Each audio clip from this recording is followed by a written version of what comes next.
Assalamualaikum warahmatullahi wabarakatuh. Perkenalkan, saya Maduriana Putri, NPM 21082600046. Di sini saya izin untuk mempresentasikan mind map pada blok hematologi dan onkologi.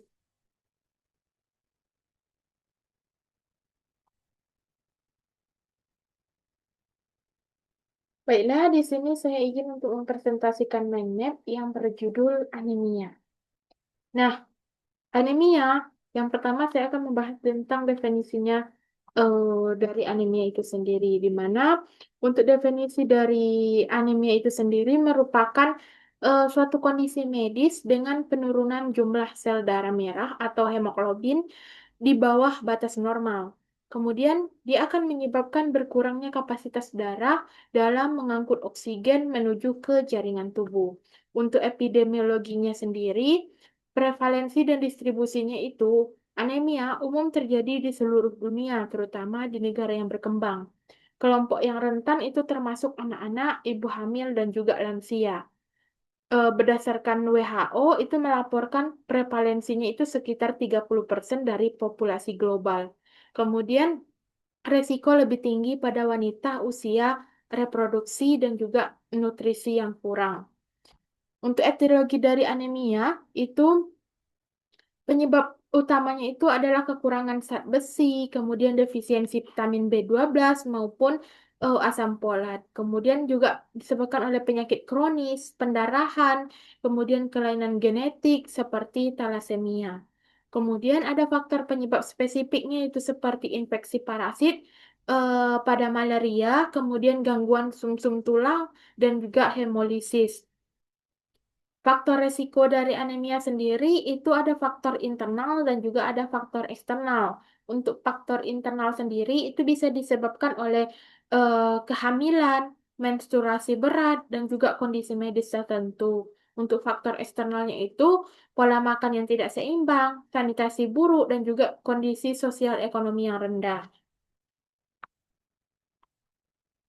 Kemudian untuk patofisiologi dari anemia itu, dia itu mekanisme terjadinya itu di mana dia terjadi penurunan produksi sel darah merah atau peningkatan kehilangan darah, sehingga hemolisis dan gangguan metabolisme pada hemoglobinnya.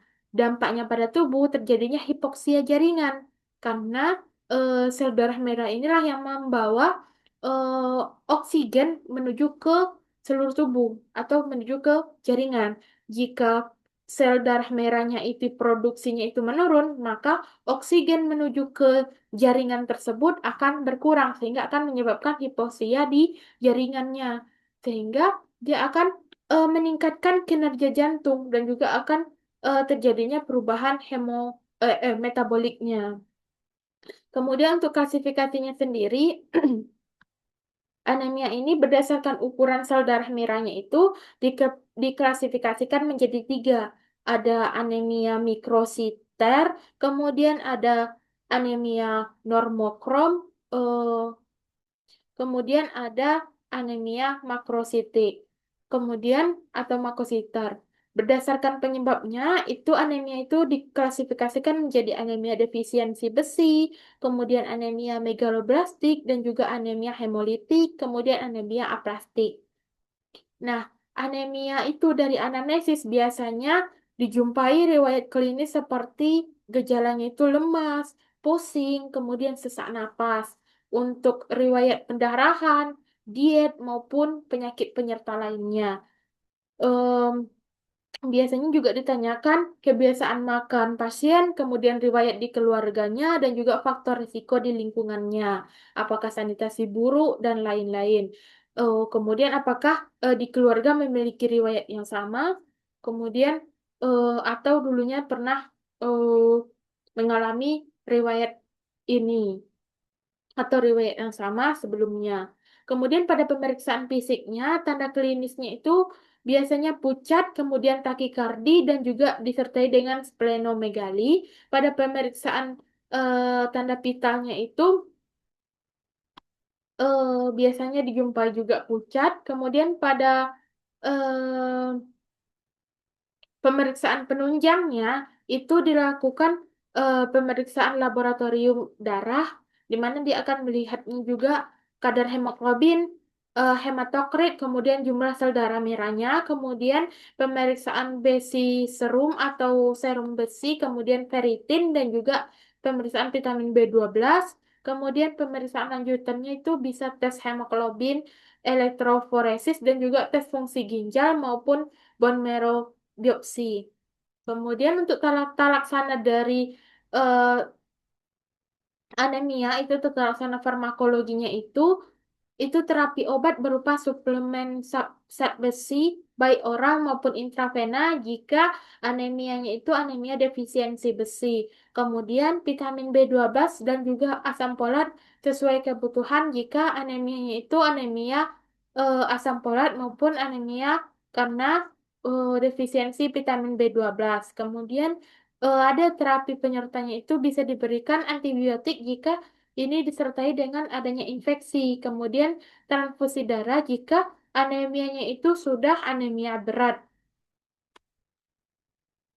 Jika dijumpai juga pada pemeriksaan darahnya itu kekurangannya darahnya itu sudah berat, maka dilakukanlah transfusi darah.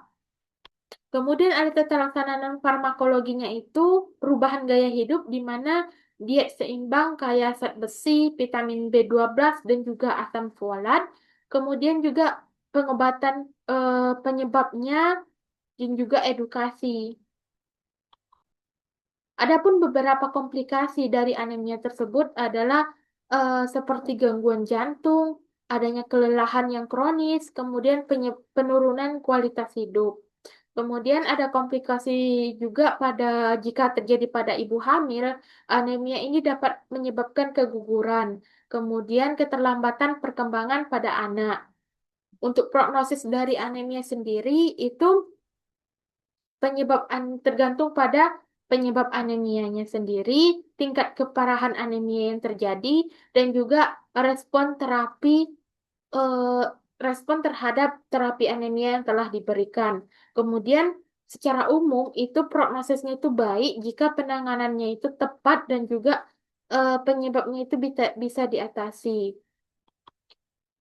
Edukasi yang dapat kita berikan terhadap pasien itu gimana kita edukasi betapa pentingnya nutrisi dan juga kepatuhan terhadap terapi, kemudian tanda-tanda peringatan dan juga eh, diedukasi tentang pemeriksaan atau kontrol ulang kesehatan secara rutin, kemudian memberikan edukasi maupun eh,